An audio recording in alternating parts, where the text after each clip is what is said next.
Existe hoje uma crescente preocupação da sociedade brasileira com o fenômeno da violência urbana e sua banalização. Neste contexto, a paz parece um horizonte muito distante de ser alcançado. Uma primeira dificuldade reside na própria definição do que se entende por violência e por paz. Para muitos, a violência identifica-se com a criminalidade e a agressão física. Essa dimensão que ganha cada vez mais espaços nos jornais e nos noticiários de rádio e TV. Para outros, a violência constitui um fenômeno tão abrangente que simples conflitos de opinião são considerados como manifestações de violência.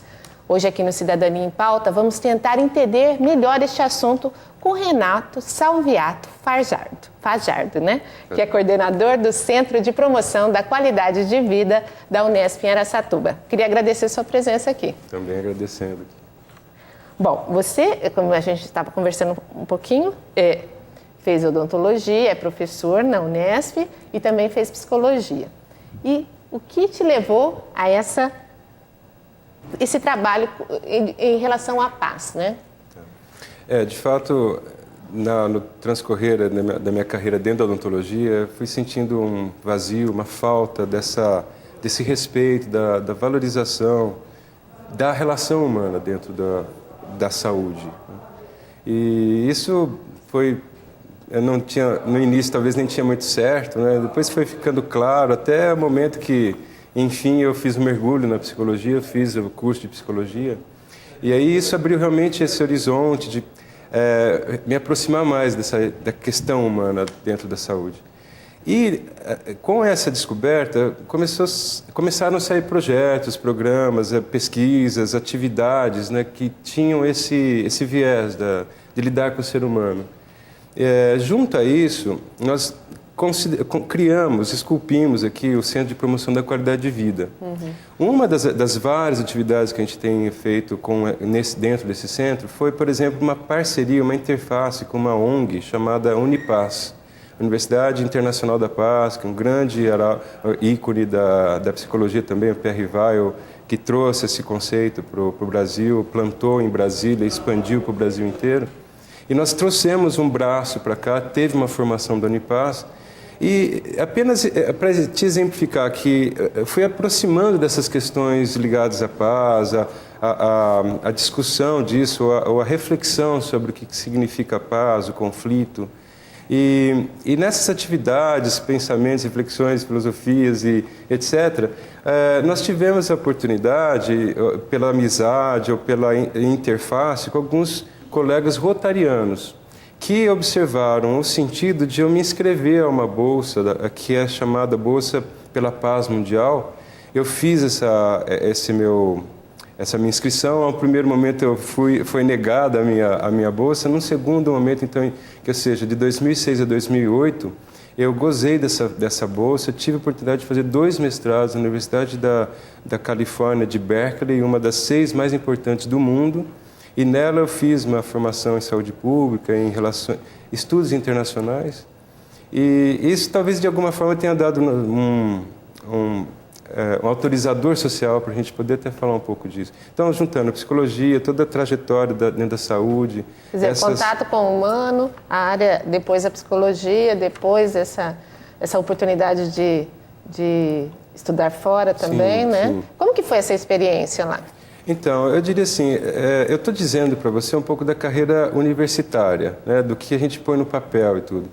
Mas não deixa de existir nos outros momentos, né? Então, além da formação, a gente teve a oportunidade também de viver muitas coisas dentro da psicologia mesmo, vivências, livros estudados e a própria experiência de vida vai nos lapidando, né, conforme as coisas vão acontecendo. Então, isso tudo considerando, trouxe para a gente a oportunidade de estar lá. Então eu tinha um curso formal extremamente difícil, né? A gente entende assim, conhecer inglês, a gente sobrevive e tal, mas escrever um trabalho numa universidade de altíssima exigência e passar pelo processo de formação nela, isso foi uma coisa. Mas esse programa que o Rotary oferece, eu diria que talvez é o que o Rotary mais investe e de maior requinte para a formação de profissionais ou de uma geração que dê impulso, ou que impacte para que haja uma mudança de comportamento, de conduta em relação a processos de guerra e de paz, né? E nessa situação, além da formação formal, acadêmica, universitária, eles também me deram apoio para que eu fizesse estudos de campo. Então, no espaço, no meio desse espaço, em 2008, eu tive a oportunidade de ir, por exemplo, para a Organização Mundial da Saúde em Genebra. Estive fazendo um estágio, participando do dia a dia da Organização Mundial por um mês e meio. E aí depois ainda fui para Bangladesh, que é um dos países mais pobres do mundo, que a gente teve a oportunidade de observar o impacto. Eu fiz até meio que de propósito mesmo, eu fico muito grato ao Rotary que me permitiu fazer essas 2 viagens de estudo. E nelas eu fiz meio que realmente de propósito. Assim, eu quis pegar o teto do mundo, Genebra, primeiro mundo, tudo perfeito, fantástico, e ir para o chão do mundo, sabe? O Bangladesh, onde a miséria é algo que simplesmente participa da cultura de uma forma muito profunda, né? Então, mais ou menos isso que vai dando para a gente tanto o formato acadêmico quanto o vivencial do que significa. Você conseguiu conviver com as pessoas nesses locais? Assim?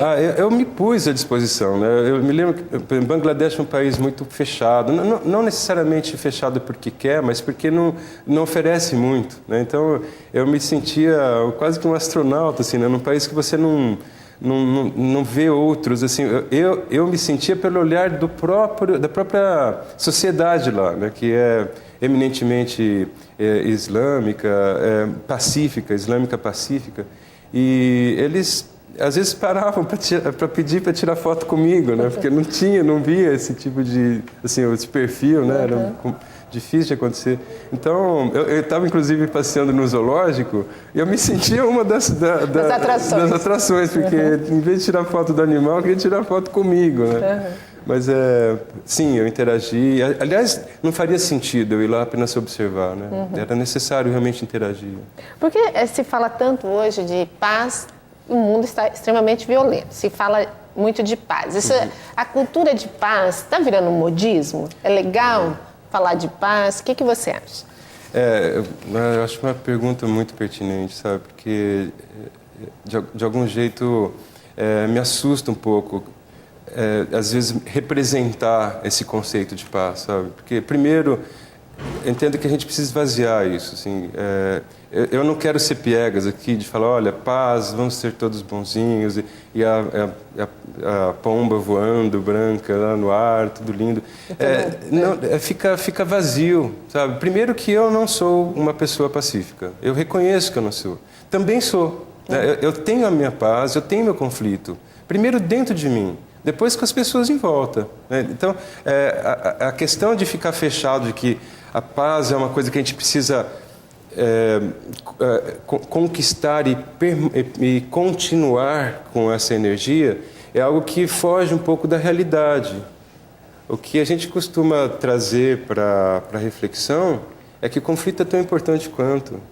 E que se a gente não aceita o conflito, ele se torna patológico. E é o que a gente vê. Então, para responder o que você está dizendo, perguntando, a paz e o conflito, pois é, se a gente fica imaginando que não existe o conflito, ou que quer descaracterizar o conflito, ou quer esconder o conflito, ele vai aparecer. E quanto mais você procurar impedir e tal, mais ele vai aparecer, mais sombriamente ele vai aparecer. Quanto mais de frente for encarado, é melhor, então? No momento natural, né? Na hora que ele aparece, tendo espaço, e esse espaço é construído através da relação mesmo, ele não precisa ser grande nem pequeno, ele é o tamanho que ele é. E aí você consegue transformar. Né? Como que trabalha o centro, né, de promoção? Tá. Esse centro ele foi criado para dentro da própria Unesp. Né? Pela questão cultural, circunstancial, nós montamos esse centro com o objetivo inicial de... alguns objetivos, diria, né? Um deles, por exemplo, é dar um apoio para o paciente, que às vezes tem a dificuldade no tratamento odontológico e tudo, mas a gente começou a perceber alguma necessidade, por exemplo, do aluno que estava ansioso pela pressão do ensino, pela relação com o curso. Depois a gente começou, inclusive, a atender os próprios servidores da faculdade. Então a gente foi percebendo que a coisa não era apenas um nome para desenvolver trabalhos para valorizar, vamos dizer... Cuidar apenas do paciente, mas que todos estavam necessitando desse cuidado. Que é uma necessidade visceral e fundamentalmente geral, né? Agora, observando isso, nós fomos criando algumas atividades, algumas ações. Então, nós temos hoje ações que são voltadas para o servidor, para o aluno. Nós tivemos aqui projetos de pesquisa que, por exemplo, que faziam uma intervenção em contato com os servidores do Programa de Saúde da Família, o PSF, na saúde, para valorizar, para melhorar, para facilitar a relação do profissional com a terceira idade, por exemplo, com os idosos que frequentavam, que são usuários do Serviço Único de Saúde, né? Isso acabou impactando de fato a qualidade do serviço. Por exemplo... Bem na prática, vamos ver, explica bem na prática o que essas pessoas aprenderam lá, vamos ver. Eu na época, isso foi até 2006, foi de 2002 a 2006. O Promove já tem 10 anos de existência. Quando a gente fez essa intervenção aqui em Araçatuba, nós tivemos a oportunidade de ver UBSs, onde as equipes de saúde da família faziam festas com os pacientes. Eu tenho uma foto que a médica, junto com os enfermeiros e os agentes de saúde, fazendo uma roda, ciranda. Uma UBS começou a praticar caminhada, achando que era uma boa atividade tanto para a saúde física quanto mental. Isso virou uma fofoca, no grande bom sentido, que espalhou por todas as outras UBSs. Naquele momento, todas as UBSs da cidade de Araçatuba estavam promovendo caminhadas com idosos. Então, essas coisas... E nada muito... grande, assim, nada muito enorme, sabe? Assim, era a relação que a gente foi descobrindo coisas fáceis de fazer. Nada que se gaste muito dinheiro, mas é mais a relação pessoa a pessoa. Exato. É uma humanização, seria isso. Isso. Que eu até fujo um pouco do nome por ser um pouco desgastado, humanização, mas é por aí mesmo, sabe? É o contato humano, né? Eu diria da humanidade, e humanidade aqui no sentido mais ampliado, que são as humanas, a psicologia, a assistência social, a história, a geografia. Todas as humanas, elas podem trazer alguma contribuição decisiva para a saúde, né? Para a relação humana. Nós vamos continuar falando sobre reflexão, sobre a violência e a paz daqui um pouquinho. Continue ligado aqui no Cidadania em Pauta. Voltamos já já.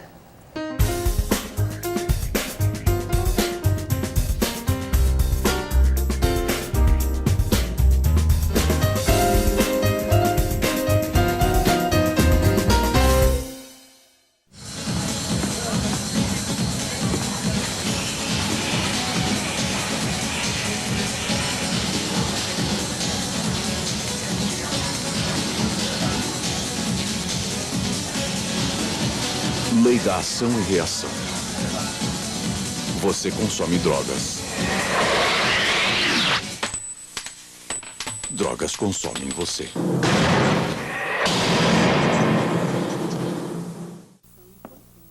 Ele sempre foi o mais adiantadinho da turma. Com 9 anos, foi o primeiro a experimentar bebida alcoólica. Aos 11, já tinha cheirado benzina. Com 12, fumava maconha todos os dias. E hoje, aos 13 anos, repete pela 4ª vez a 4ª série. Está mais do que provado. Quem fuma maconha fica para trás. Drogas, nem morto.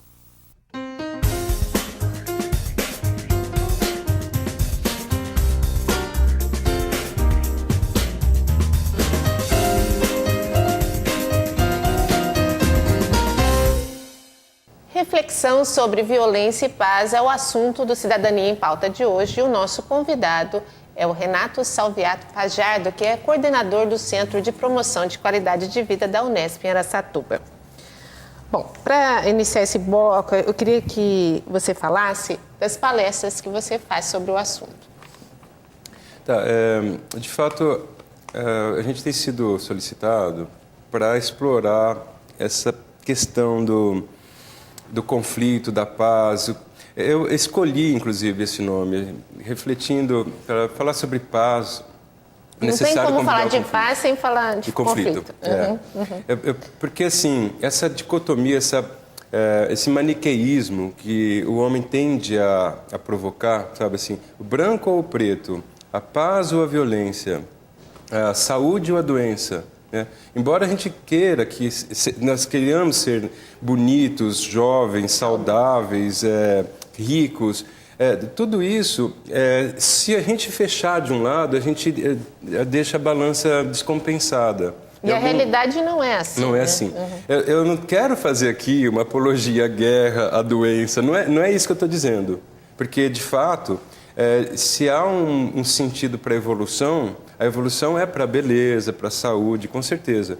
Mas, para que eu evolua com consciência, é necessário o processo, é necessária a experiência. Senão eu fico vazio. Eu sou saudável, eu não tenho experiência de uma... Eu costumo, às vezes, falar para os meus alunos de odontologia, tá, então, muitos deles, hoje jovens, tiveram a oportunidade de um processo preventivo forte, onde não tem cáries. Nunca foi feito um tratamento odontológico do tipo abrir e fechar uma cavidade de cárie. Então, assim, você tem o dente completamente íntegro. Tá, então a gente vai pegar uma broca, vai furar teu dente para você sentir a dor. Claro que não precisa disso, mas o aluno que teve, infelizmente, a necessidade de um tratamento odontológico, ele vai ter na pele muito mais sensibilidade para compreender o paciente que precisa disso do que aquele que não teve. Mas aí não necessariamente ele vai precisar fazer o tratamento aquele que não teve para poder ter a experiência. Mas ele precisa pelo menos ser empático. É empático no sentido de se pôr no lugar do paciente, entender que aquilo é alguma coisa de sofrimento, de dificuldade, que ele precisa ser sensível, compreensivo e cuidador para que o processo seja o mais tranquilo possível, né? Então, isso que eu estou dizendo sobre a questão da experiência. É necessária, então, o conflito é necessário de alguma forma, para que quando eu estou pacífico, essa paz seja... um compromisso, uma responsabilidade minha para que o conflito não aconteça de novo a ponto de se perder a possibilidade de uma recuperação saudável, onde vai surgir a guerra. Há como passar esses conceitos para as crianças? Então, a criança, na verdade, ela é um espelho do que ela vê em volta, né? A criança é como que uma esponja, ela absorve o meio que ela está vivendo. Todos nós, assim, mas a criança, ela é, vamos dizer, uma tábula rasa, ela ainda não foi montada, até uns 7 anos, mais ou menos, segundo Freud. Não que eu seja psicanalista, mas o Freud explora muito isso, que até os 7, 8 anos, nós estamos montando a personalidade da criança. Então, ela é muito mais suscetível às interferências, ao que acontece em volta, né? Então, sim, aonde ela é criada, onde ela é nutrida, vai fazer diferença na formação da cidadania dela, da relação dela com o meio. Então, com certeza. Nesse sentido, em evolução, em crescimento, nós temos a mãe, né, como primeiro contato, né? O pai, de certa forma, né, mas a mãe não tem como negar, né? Nasce da mãe. Então, a mãe é a primeira referência de mundo de relação humana que tem. Depois o pai, ou quem estiver com a mãe, né? E aí vem a família ou vizinhos, né? E depois vem uma grande interferência na vida da criança, que é a escola.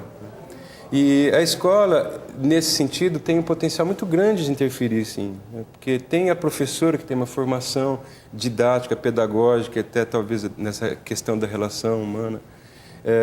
E os colegas, que também trazem seus conteúdos culturais para dentro da sala de aula. Então, ali é um momento muito dinâmico da criança formular a sua referência de mundo, de cultura. Porque né? cada um traz a sua referência, né? É um momento que ele vai mais entrar em contato com diferentes modos de viver, né? Sim. No primeiro momento, né? E essa interação é muito saudável para ir vendo que a diversidade ela é rica por trazer pontos de vista distintos e aí você vai construindo o seu, né? Por isso que o Brasil, nesse sentido, nós somos um país muito grande, quinta maior nação territorial, e isso é um orgulho nosso. Por outro lado, nós tivemos historicamente uma formação que, vamos dizer, a América do Sul, ela é formada pelo Brasil e, com todo respeito, um monte de outros países. O Brasil, a maior parte é o Brasil mesmo. O Brasil, língua portuguesa. Todos os outros, língua espanhola. O Brasil ficou, isso também historicamente, a colonização, o ser humano precisa de água, ele precisa de estar próximo de água.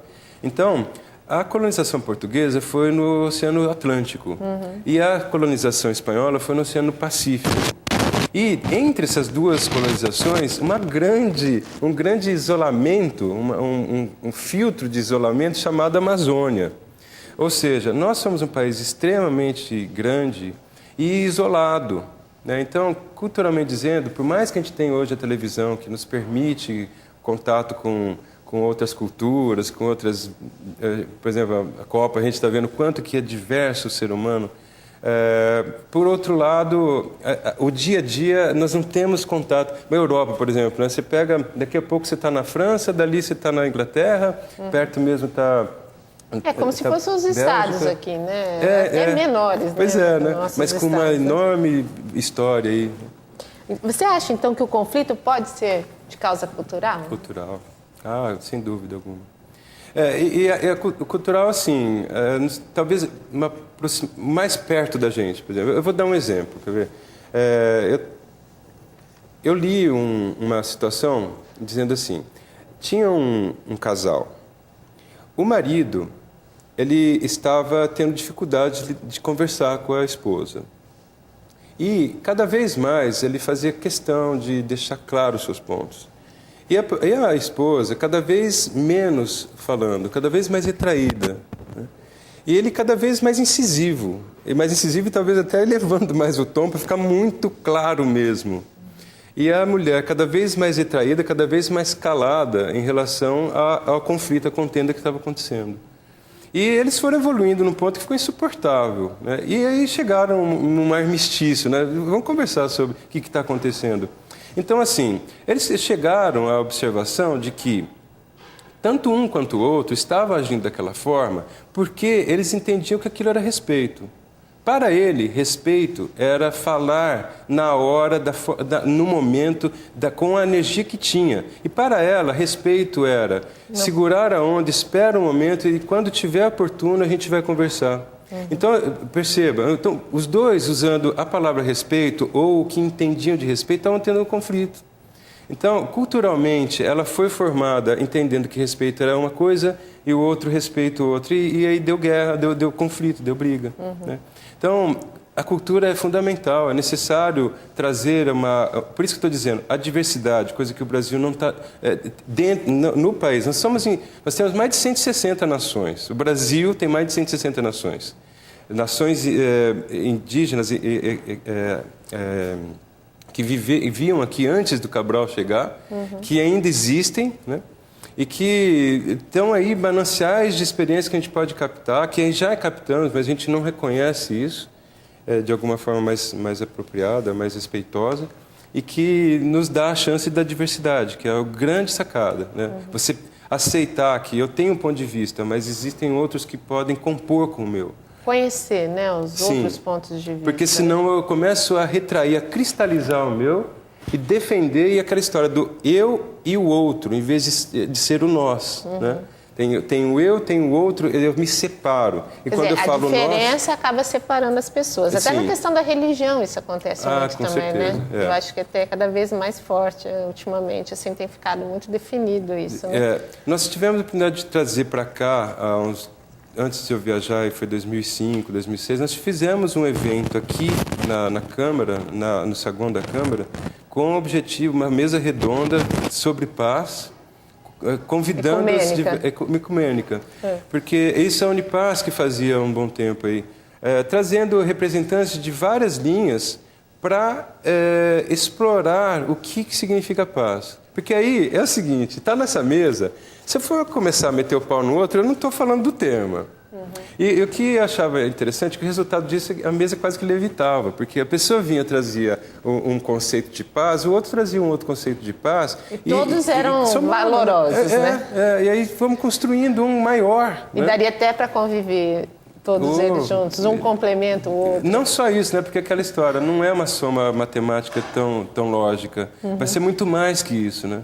De um para um fala, o outro fala, não são mais dois, já foram tantos outros que vieram já e já pensaram outras coisas. Né? Você conviveu, né, em países, conheceu países, o país de primeiro mundo, foi lá no país do baixo mundo, vamos dizer assim. E você acha que a satisfação das necessidades básicas, né, do ser humano, não só a comida, mas outras também, é primordial para a paz? Olha, quando eu fiz psicologia, né? Mas o nome está equivocado. Psicologia é um curso onde você aprende várias linhas de psicologia. São psicologias. Talvez o nome mais apropriado para esse curso seria psicologias. Né? Então, tem vários teóricos, várias escolas. Cada uma tem a sua forma de interpretar o ser humano, a relação humana. Uma delas diz assim que a relação, a cultura... No caso, assim, vamos voltar um pouquinho. Você está dizendo da cultura de um país pobre e de um país rico. Isso. Né? Se você observar, todos eles precisam se alimentar, como você disse. Maslow é um desses teóricos. Ele diz que antes de você... um processo escalonado, ele usa muito... A forma de facilitar entender é como se fosse uma pirâmide. Lá em cima é a autoestima, é a autorrealização. Mas para você chegar no topo dessa pirâmide de autorrealização, o básico aqui é o alimento. Né? Nem todos os teóricos pensam dessa forma. Mas essa é uma boa ilustração de que se você não... Então eu venho aqui, vou a um gueto, a um bolsão de pobreza que existe e começo a falar sobre a espiritualidade, sobre a autoestima e tudo. Onde falta o pão. O povo não está nem dando conta de ficar de pé, de tanto que está com fome. Então, eu tô sendo, no mínimo... Um alienígena. Cômico, né? Porque isso não está servindo para nada, não tem nenhum valor de impacto concreto. Né? Então, de fato, é necessário você suprir o mínimo para a pessoa se sentir dentro do mundo, se sentir capaz de assimilar alguma coisa além do físico. Né? Bom, infelizmente o nosso tempo está acabando. Eu queria saber, você disse aí que o Centro de Promoção tem aí um evento que vai acontecer esse ano. Eu queria que você falasse um pouquinho para a gente finalizar o programa. Claro. Ainda continuar nisso, porque, de novo, não adianta ficar só falando, né? Nós estamos atingindo, de alguma forma, a praticidade, concretude de ações. E uma delas que a gente já tem no calendário já aprovado, formalizado na Unesp, nós vamos promover dias 19 e 20 de novembro. Está meio longe, mas eu já faço questão de estar dizendo que nós vamos trazer um simpósio. O nome dele é Sim Saúde, né? O Sim é de simpósio, Sim Saúde 10, porque 2010. É onde nós convidamos representantes inclusive de Brasília, para participar aqui, que já confirmaram a presença, para falar sobre humanização na saúde. Nós convidamos também representantes da própria Santa Casa, o Sérgio Moletizov, secretário de Saúde da Prefeitura de Penápolis, sempre arrojando nessa questão da humanização, também da atenção na saúde, para a gente sentar juntos e construir coisas mais e mais concretas, mais e mais para a qualidade da atenção do usuário, do cidadão, do munícipe que paga seu imposto, quer ver o serviço para ele prestado, de a gente transformar essa realidade em uma coisa melhor. E ainda vou dizer mais, esses projetos que a gente procura fazer, no fundo, A gente procura, na verdade, é que o colaborador, aquele que trabalha, ganha seu pão dentro do serviço de saúde, ele tenha mesmo prazer de fazer o que ele faz. Porque é muito mais fácil você descobrir que o que você faz é prazeroso pelo objetivo que você acaba tendo, que é a melhor vida daquele que vem buscar, sabe? Mais do que tirar a doença, sabe? Matar o verme, sei lá o quê. O prazer de observar que você impacta, que você provoca uma melhoria daquela comunidade inteira, né?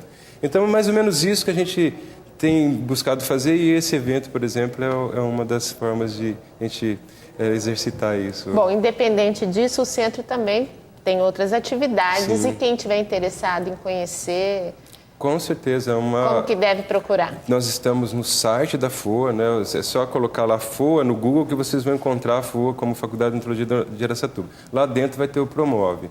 E nós temos o telefone, é 36363281, 36363281. Eu me chamo Renato, o Giovanni está lá todas as manhãs também. A gente está à disposição, queremos interagir, estamos abertos a palestras sobre paz, sobre saúde, sobre qualidade de vida. A nossa vontade é fazer a diferença para melhor no lugar aqui e no momento que a gente vive. Ok, muito obrigado. Eu desejo, então, um bom trabalho para vocês. Eu também agradeço bastante, Fátima, E agradeço a sua presença aqui. E agradeço você aí de casa que ficou com a gente até agora. Nosso programa vai ao ar 3 vezes por semana, segundas, quartas e sextas, em 2 horários. Às 8h30 da manhã e ao 12h30. Eu conto com você aqui. Até lá.